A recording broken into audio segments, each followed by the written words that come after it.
it should be inclusive of everyone. It's not sustainable. Yeah, exactly. Can you make sustainability inclusive for everyone? If it's inclusive for everyone, then it's not really... Someone's getting exploited somewhere down the line, potentially. That's it. I mean, it's economies of scale. The more you ramp this up, then obviously it should bring costs down effectively. But yeah, it's hard. And this is the issue I have, with, again, people trying to do it the right way. You then get criticized for obviously them being a premium product and service, because that's what it often is seen as. Stainless is a premium product service. It doesn't have to be. There are alternative solutions. There are, better innovation. And I think it's not a level playing field as well. Like businesses that are behaving, and brands and products and services that are behaving with people and planet in mind should be exempt from certain taxes. They should get more, advantages and make the playing fields fairer.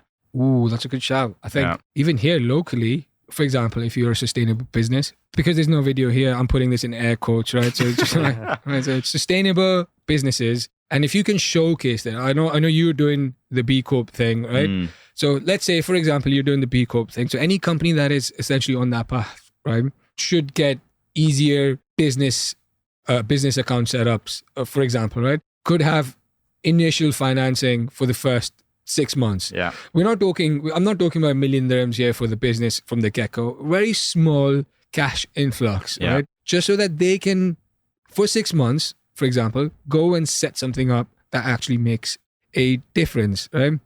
But you mentioned something great, economies of scale. I think that's literally what it comes down to. Do I want to go spend 50 dirhams on a sustainable product when I can get the same result with a 10 dirham product, right? It's my personal choice that I am going for the 50 dirham because I can afford to. Yeah. But do I have the right to go up to someone and say, hey man, you should be buying the 50 dirham thing when he cannot afford the 50 dirham thing?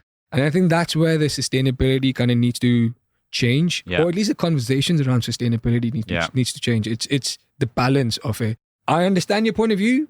I disagree with it, but I understand it. I am more than happy to sit down with you and have, again, it just comes down to the base of religion, politics, right? Yeah. Anything that splits you. But yeah, this is what we try to do with Re as well.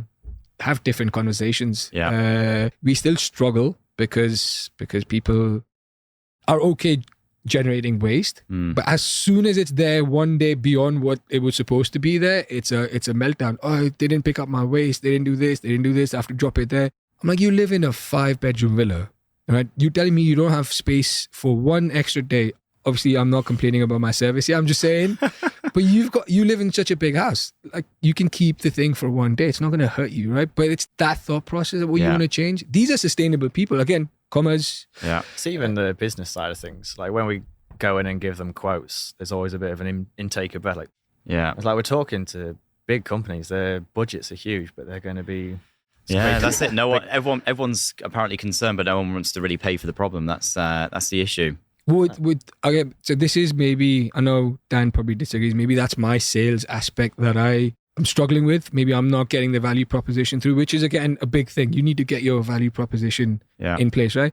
But when you go talk to these big companies and you tell them, oh, we're going to track it for you, we're going to trace it for you, we're going to get the employees involved, we're going to give you marketing metrics, we're going to do all of it, we're going to do the whole 9 years, we're going to change the way you think, right? And for us to do this, for example, one of the companies, we set up 9 different boxes because that's what they chose. We go and question the employees. We set up 9 different boxes, so different categories, so plastic bottles, food packaging, food takeout trays, metal, so on and so on. So they segregate a source.